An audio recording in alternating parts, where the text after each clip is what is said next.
আসসালামু আলাইকুম, শুভ সন্ধ্যা আপনাদের সকলকে। আজকে স্যাটারডে 9 জানুয়ারি বিএনপির ভারপ্রাপ্ত চেয়ারম্যান জনাব তারেক রহমানের সাথে সৌজন্যমূলক সাক্ষাৎ করতে কলন করতে আসছিলেন high commissioner of the Islamic republic of Pakistan, ambassador to the আপনার democratic republic of Germany and the high commissioner of the commonwealth of Australia.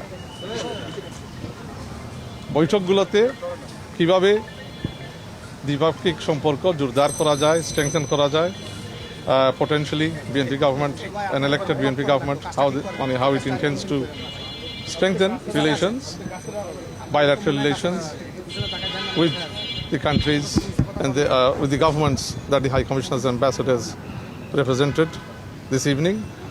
তো ওই আলোচনার বিষয়বস্তু ছিল, প্রথমে ওনারা ম্যাডামের কন্ডোলেন্স জানালেন, মানে ম্যাডামের ইন্তেকালের ব্যাপারে কন্ডোলেন্স জানালেন বিএনপির ভারপ্রাপ্ত চেয়ারম্যান তারেক রহমান সাহেবের কাছে।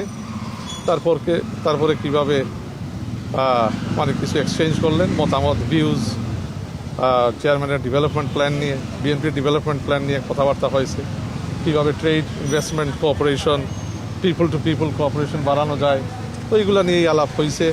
আগামীতে বিএনপি সরকার গঠন করলে বিএনপির ভারপ্রাপ্ত চেয়ারম্যান তারেক রহমান সাহেবের নেতৃত্বে অনেক কোন ধরনের পদক্ষেপগুলো নিবে বাংলাদেশের ইকোনমিকে ইমপ্রুভ করার জন্য, কিভাবে তার আন্তর্জাতিক নীতি নির্ধারণী, পররাষ্ট্রনীতি নির্ধারণ করবে। তো এইগুলো নিয়ে এক্সচেঞ্জ এবং একটা কুশল বিনিময় হয়েছে অত্যন্ত একটা কোডায়াল অ্যাটমসফিয়ারে। ওখানে উপস্থিত ছিলেন বিএনপির জাতীয় স্ট্যান্ডিং কমিটির অন্যতম সদস্য জনাব নজরুল ইসলাম খান, চেয়ারপারসন সাহেব, ভারপ্রাপ্ত চেয়ারম্যান সাহেবের প্রেস সেক্রেটারি সালেহ শিবলি সাহেব, ভারপ্রাপ্ত চেয়ারম্যান সাহেবের কমিউনিকেশনস অ্যাডভাইজার জনাব মাহদি আমিন সাহেব সহ অন্যান্য কিছু নেতৃবৃন্দ বিভিন্ন বৈঠকে ছিলেন। তো অত্যন্ত একটা কোডায়াল অ্যাটমসফিয়ারে অনেক কথাবার্তা হয়েছে। দেখেন, ওনার দেশে ফিরে আসা 25 ডিসেম্বর যখন ফিরেন, এটা ঐতিহাসিক দিন। সমস্ত বাংলাদেশ এই দিন ঢাকায় ছিল এবং ইন্টারন্যাশনাল কমিউনিটি এটা রিয়েলাইজ করতে পারে that Tareq Rahman is an important political leader, not just of Bangladesh but of the region. তো এই রিজনের একজন মানে গুরুত্বপূর্ণ নেতা হিসাবে ওনাকে বিবেচনা করা হচ্ছে এবং আন্তর্জাতিক মহল বিশেষ করে ওনার মানে দেশে আসার পরে তারা এখন আগ্রহ নিয়ে সাক্ষাৎ করতেছে, যেহেতু they see that he may potentially be the next elected Prime Minister of Bangladesh. So his views are very important, যেহেতু উনি nation's opposition leader and leading the Bangladesh Nationalist Party into the elections on February 12th. Thank you. ধন্যবাদ।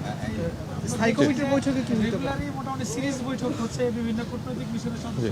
জি, আসলে commonly যদি বলি আসলে মেসেজটা কি, তারা আসলে আগামী নির্বাচন আছে তাদের কনসার্নগুলো কি?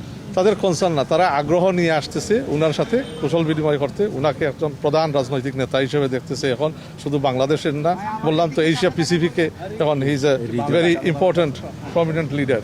তো আগ্রহ নিয়ে এখন সাক্ষাৎ করতে চাচ্ছে, ওনার মনোভাব, ওনার উন্নয়নের পরিকল্পনা, এগুলো নিয়ে আলোচনা করতে আসছে। বিএনপি তো অলরেডি কিছু উন্নয়ন পরিকল্পনা 31 দফার মধ্যে দিয়েছে, সেই সকল বিষয়গুলো কি না আপনারা বিষয় উপস্থাপন করেছেন?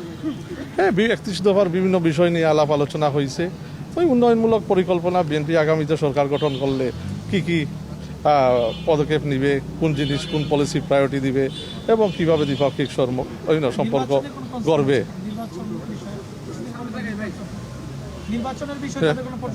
না না, নির্বাচনের বিষয়ে কোনো কনসার্ন নাই।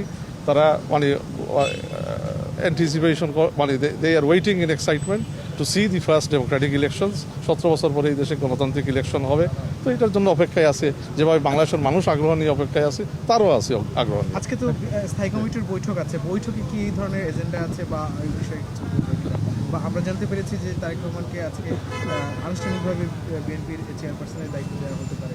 বৈঠকের পরে জানতে পারবেন, আমাদের দফতর থেকে জানানো হবে, মহাসচিব অথবা দফতর থেকে ব্রিফিং আসতে পারে এবং চেয়ারম্যান মানে তারেক রহমান সাহেবের চেয়ারম্যান হওয়া তো মানে সিদ্ধান্তর ব্যাপার, একটু শীঘ্রই ইনশাআল্লাহ হবে, বাট দলের প্রসেসের মাধ্যমেই হবে এবং আপনারা জানতে পারবেন স্থায়ী কমিটির মিটিং শেষ হইলে মিটিংয়ের ব্যাপারে আপনাদেরকে ব্রিফ করা হবে। Thank you, thank you, thank you so much, thank you.